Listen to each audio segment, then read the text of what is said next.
The voice of the Lord divideth the flames of fire. Psalm 29:7.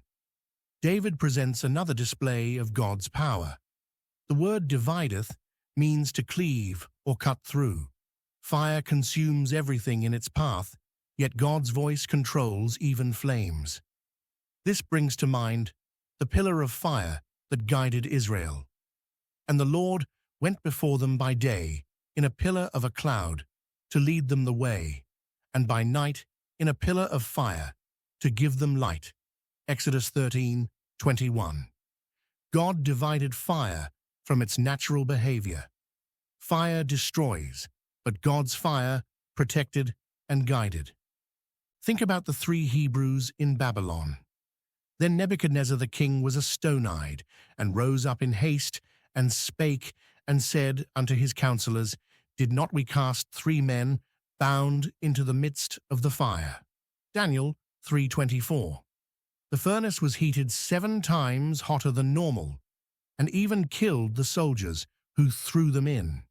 Yet God's voice divided the flames around his servants, and the princes, governors, and captains, and the king's counselors, being gathered together, saw these men, upon whose bodies the fire had no power, nor was an hair of their head singed.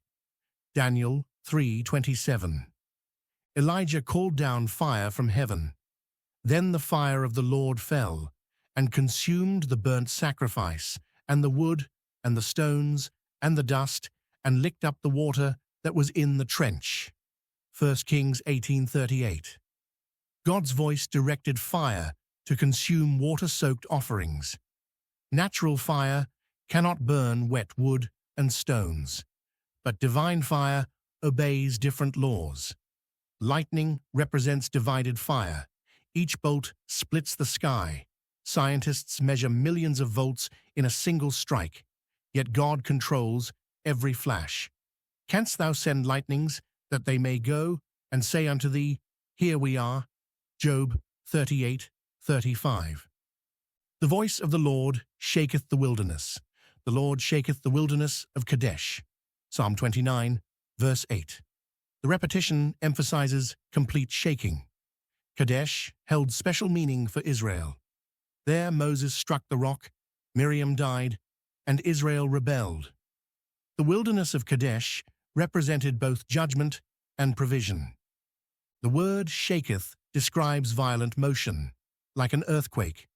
Deserts seem stable and unchanging. Sand dunes appear permanent. Rock formations stand for millennia. Yet God's voice shakes what seems unshakable. See that ye refuse not him that speaketh. For if they escaped not who refused him that spake on earth, much more shall not we escape, if we turn away from him that speaketh from heaven, whose voice then shook the earth. Hebrews 12:25-26. Mount Sinai shook when God descended, and Mount Sinai was altogether on a smoke, because the Lord descended upon it in fire, and the smoke thereof ascended as the smoke of a furnace, and the whole mount quaked greatly. Exodus 19:18. The people trembled at God's voice. Paul experienced this shaking on Damascus road.